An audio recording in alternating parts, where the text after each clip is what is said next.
Hello everyone. Today we are doing another 3 things you might miss on the Royal Mile. Canongate specific. So you all know that the Royal Mile is just steeped in history. It is full of history. But I think the Canongate can get overlooked a little bit because everyone's up that top half of the Royal Mile. There's a lot more restaurants, there's a lot more shops, it feels more vibrant and bright, but the Canongate is just as important, and it's an area that is missed out a lot, so I want to encourage you down into that area because it's nice. Yes, so the Canongate gets overlooked, and it shouldn't. It's a great area, apart from the fact it's got Holyrood Palace and the Scottish Parliament right here, and a brilliant view of Arthur's Seat. It's full of history. It's absolutely full of history. So all 3 things today, for another 3 things you might miss on the Royal Mile, are just Canongate specific. You know, sometimes as Auntie I go, look at that view, look at that view, because I'm looking the opposite way that you'll probably look. There's Arthur's Seat, Holyrood Palace, Scottish Parliament, forgot what it was then. But then you just look there and you go, there's an incredible graveyard. Look past the houses, that's all. Then, and the bus that's just brilliant timingly got in the way there. Let's let it pass. All of a sudden you see this beautiful graveyard just there. First things first, we're right down at the bottom of the Royal Mile, right at the bottom of the Canongate, and the first thing is in the middle of the road, lying on the ground. Blink and you'll miss it. I know what you're thinking. There's nothing there, Tony, apart from shops and taxis and a road, and that's about it. But no, there it is. See that right there? Round circle of stones on the ground that's just been run over by a bus. That is the Girth Cross.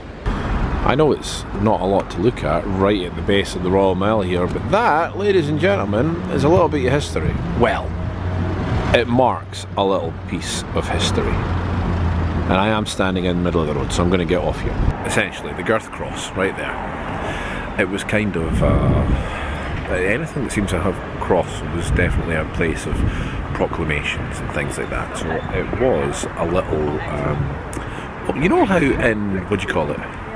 When you play hangman, you know the traditional way you draw hangman. What I've read in the description was kind of like that. It was a platform with 3 steps leading up to it. Right there. Nice and simple, really, nothing much.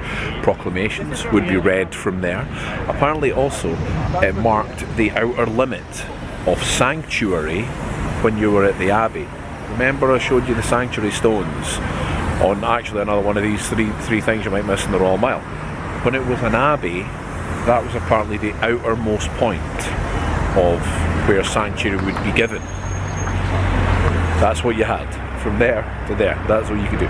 Although I did think it was a circle round the abbey as well. But anyway, that was as far as you could get. That was it. Which actually kind of makes sense if that's where they were doing proclamations and all the news of the day, that you would be allowed to come and listen to that as well. That, when I think about it, makes perfect sense. However, as all of these things were, it was also a site of executions. So, you know, not only could you come and listen to the news, you could watch the entertainment as well if you were in sanctuary. What seems to have been the most famous execution on this spot right here of a beautiful young lady Wollaston in July 1600. She'd been convicted of the murder of her husband.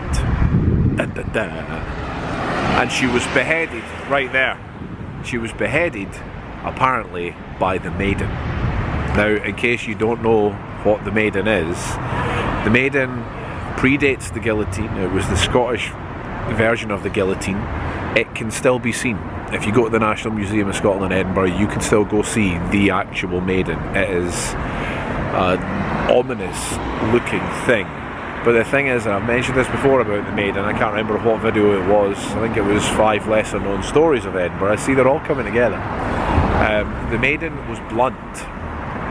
It was completely blunt.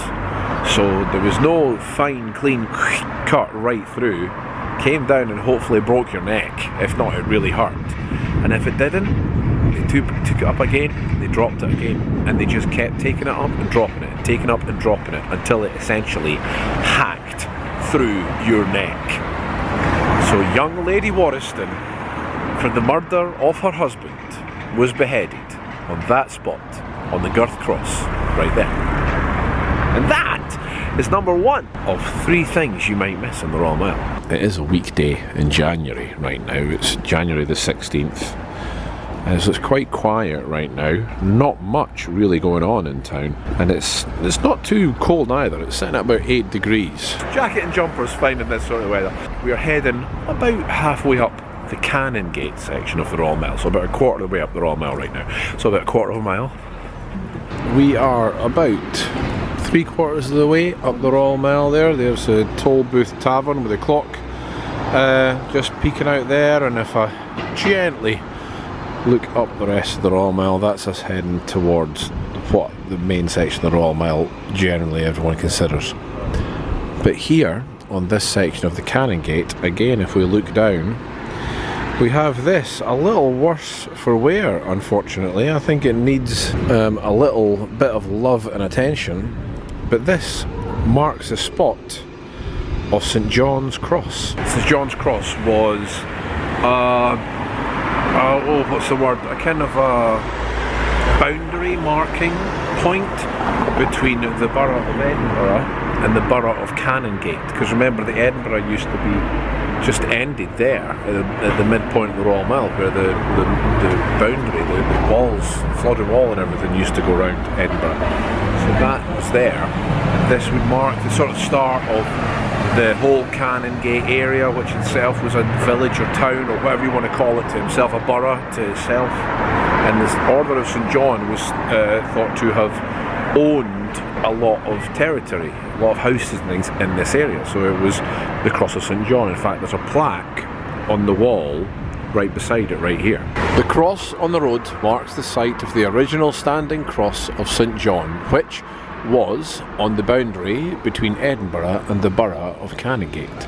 The ancient Order of St John is thought to have owned land and property next to the cross during the Middle Ages.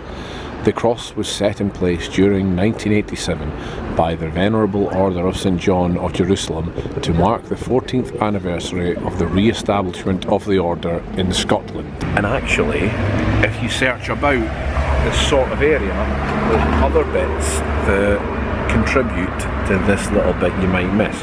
What we need to do is just head down here just a little bit to this close right here, which is St John's Street, heading down there. But once again, if you look, there's another plaque.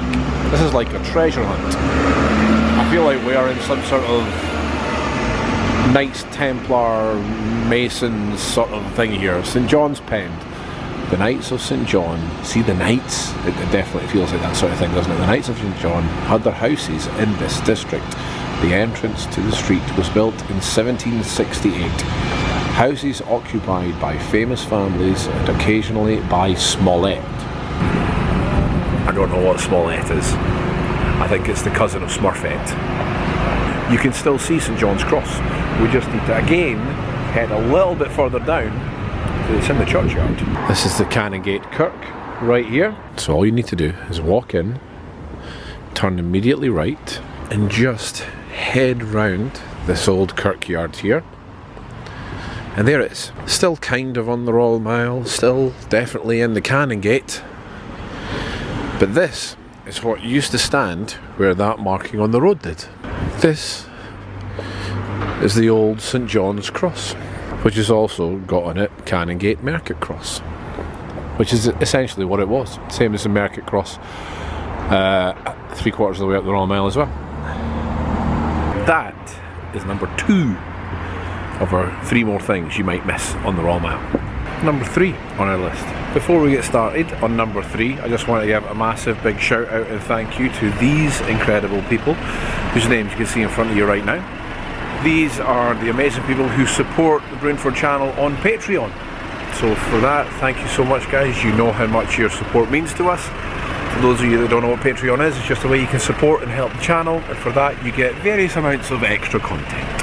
If you want, I will leave a link in the description below. Anyway, here we are. Just to give you a rough idea where we are. Again, Royal Mile, that's the World's End pub and that right there. And right behind me, Mimi's Bakehouse.